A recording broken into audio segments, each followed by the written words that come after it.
4000 का स्लिप क्या मैंडेटरी था लगाना, तो इस टॉपिक पे हम जो है बात करेंगे। देखिए, जब आप लोगों को पता है कि ये 4000 स्लिप का बात जो है, जब कोर्ट का ऑर्डर नहीं था, फ्रेशर यानी एडवर्टीजमेंट के अकॉर्डिंग फॉर्म भरा जा रहा था, तो उसमें 4000 का कोई जिक्र नहीं था, क्योंकि वहाँ पे बीएनआरसी का रजिस्ट्रेशन ही देना था। लेकिन आपको पता है कि कोर्ट का ऑर्डर आ गया। कोर्ट के ऑर्डर आने के बाद जो है चीज़ें जो है सॉफ्टवेयर चेंज हुई, दोबारा से जो है फॉर्म फिल करने का डेट दिया गया 7 से 13। अब आप बहुत सारे लोग जो है ये बोल रहे हैं कि मैंने 4000 का स्लिप जो है नहीं जो है फिल किया है, नहीं लगाया है, तो क्या मेरा जो है रिजेक्ट हो जाएगा।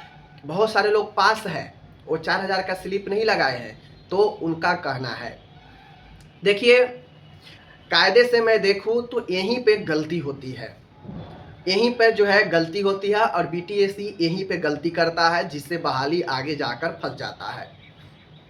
आपको पता होगा तो कोर्ट के ऑर्डर में, कोर्ट का जो ऑर्डर था उस ऑर्डर में कहीं भी जिक्र नहीं था, कहीं भी, चूंकि जो बीटीएसी है वह दोबारा से कोर्ट के ऑर्डर निकालने के बाद दोबारा से एक और नोटिस भी निकाला, ठीक है ना। उसमें क्या क्या चेंजेस था उन्होंने दिया, लेकिन उन्होंने ये नहीं बताया उस नोटिस में कि 4000 का स्लिप भरना भी जरूरी है, ठीक है। उस नोटिस में आप देखिएगा जाकर उन्होंने क्या क्या परिवर्तन हुआ है, एज में, आईएनसी, बीएनआरसी, इन सब का उन्होंने जिक्र कर दिया, बता दिया। लेकिन जो 4000 का उन्होंने बाद में जो ऐड किया, 4000 स्लिप का जो है नंबर या जो भी उन्होंने मांग रहा था वहाँ पे, वो चीज़ें नोटिस में नहीं दिया है। अब नोटिस में क्यों उन्होंने नहीं दिया, क्योंकि आपको पता है कि 4000 का जो स्लिप है, कोर्ट 4000 के स्लिप पर कोई जिक्र कोर्ट में नहीं हुई, कोर्ट में कोई ऑर्डर उसके रिगार्डिंग नहीं आया कि हाँ उन्हीं लोग को जो है मतलब कंसीडर आगे किया जाएगा जो 4000 का स्लिप अभी लगाएंगे, कहीं कोई जो है ऐसा जिक्र नहीं था। अब बहाली यहीं पर कैसे फंसता है, देखिए अब बहुत लोग आएंगे, ज्ञान देंगे, समझ गए, ज्ञान देंगे कि भाई तुम ऐसे बोलते हो कि लोग कोर्ट में चले जाए, केस कर दे, पेटिशन लगा दे। अरे भाई मैं हकीकत बात बोलता हूँ, तो अगर किसी को अपने हक के लिए, अगर कोई बंदा या कोई भी कैंडिडेट अगर वो 4000 का स्लिप नहीं लगाया, आपने कोई उसके लिए नोटिस नहीं दिया, 4000 का स्लिप वो नहीं लगाया है, और उसका एग्ज़ाम निकल चुका है, बहुत अच्छा नंबर है, वो फाइट है, उसका एकदम रिजल्ट हो जाएगा, और वो 4000 के स्लिप के कारण अगर वो छटेगा तो कोर्ट जाएगा ही जाएगा, क्योंकि आपने उस नोटिस में भी जिक्र नहीं किया कि 4000 का स्लिप लगाना है। अब कोई फॉर्म ओपन कर रहा है, खोल रहा है फॉर्म, और वहाँ पे आप डायरेक्टली उससे 4000 का स्लिप का जो है रिसीविंग मांग रहे हैं, तो कोई मान गया, अगर कोई लास्ट दिन फॉर्म भर रहा होगा, वो कहाँ से 4000 का स्लिप एट ए टाइम कटाएगा, उधर 4000 का कटाएगा और फिर जो है उसको इधर जो है फिल करेगा।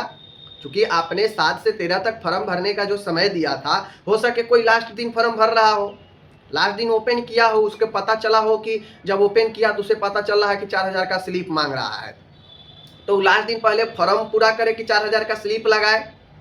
क्या अगर आप उस नोटिस में दे दिए होते कि 4000 का स्लिप लगाना ही मैंडेटरी है, तभी कंसीडर किया जाएगा, तो उसमें कोई ए नहीं था, क्योंकि आपका एक फैक्ट भी बनता था कि हाँ हम बता चुके हैं कि डालना है, अंदर मांगा जा रहा है 4000 स्लीपिंग का रिसीविंग जो है डालना है, तो एक बात होती। लेकिन आपने डायरेक्ट अंदर में खेला कर दिया, डायरेक्ट अंदर में चेंज कर दिया और 4000 का स्लिप मांग रहे हैं। तो एक तो पहला काम ये होगा कि बीटीएससी जब वेरीफाई कराए, तो ये तो होता है कि भाई काउंसलिंग के समय बीटीएससी बिहार का रजिस्ट्रेशन होना चाहिए काउंसलिंग के समय। अब बाकी कोर्ट का ऑर्डर जो भी आएगा आएगा, लेकिन 4000 के स्लिप पर मामला फिर से फंसेगा, आज ही मैं बोल दे रहा हूँ।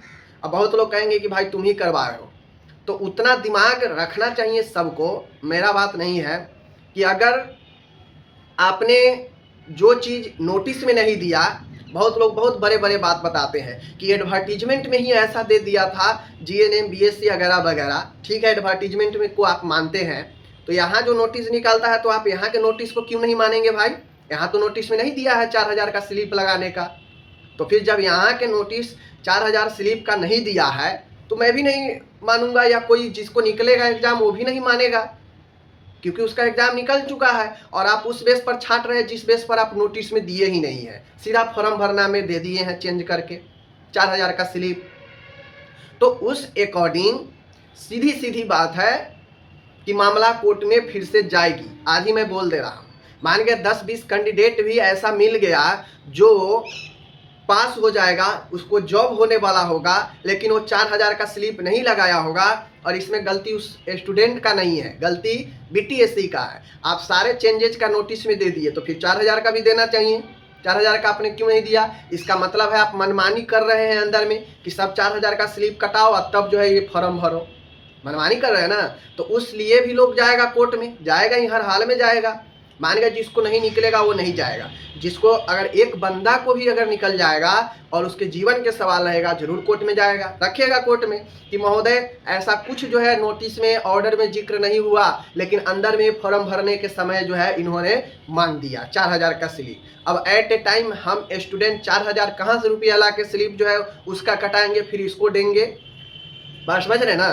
तो कुल मिला के मैं बार बार यही चीज़ बताता हूँ कि बीटीएससी खुद चीज़ें को फंसाने वाला काम करता है जिससे बहाली फंसे, और इस मैटर पर भी बहाली फंसेगा। आप देखिएगा कोई ना कोई स्टूडेंट जो है जाएगा और जो है उसको जो है रिलैक्सेशन मिलेगा, स्पष्ट बात है। क्योंकि जो चीज़ें आप नोटिस में नहीं दे रहे हैं उसको आप अंदर कैसे इम्प्लीमेंट कर देंगे भाई चेंजेज करके? तो ये गलत चीज़ है, नहीं होना चाहिए ऐसे। और फिर कुछ आएंगे ज्ञानी लोग, ज्ञान देंगे, ऐसे है वैसे है, दिस है डैट है। बात समझ गया ना? बाकी कोई फर्क नहीं है, जो सच्चाई हो मैं बोलूँगा ही। मिलता हूँ आपसे अगले वीडियो में, धन्यवाद।